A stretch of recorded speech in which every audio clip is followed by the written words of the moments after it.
આરોગ્ય મંત્રી આપણી સાથે મોજૂદ છે પ્રફુલભાઈ પાનસેરિયા. સાહેબ, કઈ રીતે જોઈ રહ્યા છો આ કરતૂતને?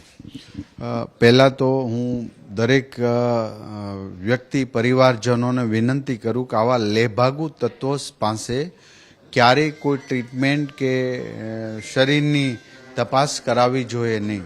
એ સાયન્સ છે. જે ભણ્યા છે ડૉક્ટર, જેમની પાસે ડિગ્રી છે પ્રાપ્ત થયેલી, આવા લોકો પાસે જ એમને ટ્રીટમેન્ટ કરાવવી જોઈએ. આ એક ગંભીર અપરાધ છે.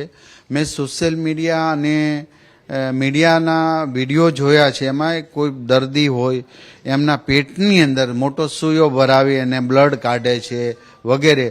તો આ એક માનવતા વિરુદ્ધનું કૃત્ય છે અને આવું કરવાથી એક ખોટો મેસેજ જશે. કારણ કે MBBS ડૉક્ટર વર્ષોથી તપશ્ચર્યા કરીને ડે નાઇટ મહેનત કરી હોય ને ડૉક્ટર બન્યા હોય તો એમનું શું?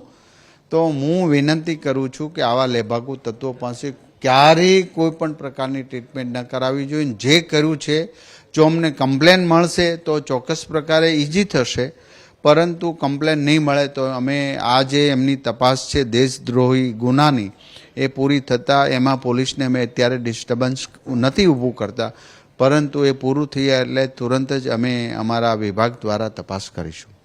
માનવ જીવન માટે કેટલું ઘાતક છે આ પ્રકારની જ્યારે કરતૂત કરતો હોય? ખૂબ જ ઘાતક કહેવાય.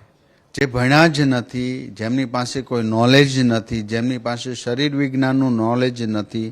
તો યોગા એક બાહ્ય પ્રક્રિયા છે. આંતરિક શરીરની રચનાની અંદર એ ઓપરેશન ન કરવા મળે અને એ કરે તો એ માનવ વધનો જ ગુનો કહેવાય.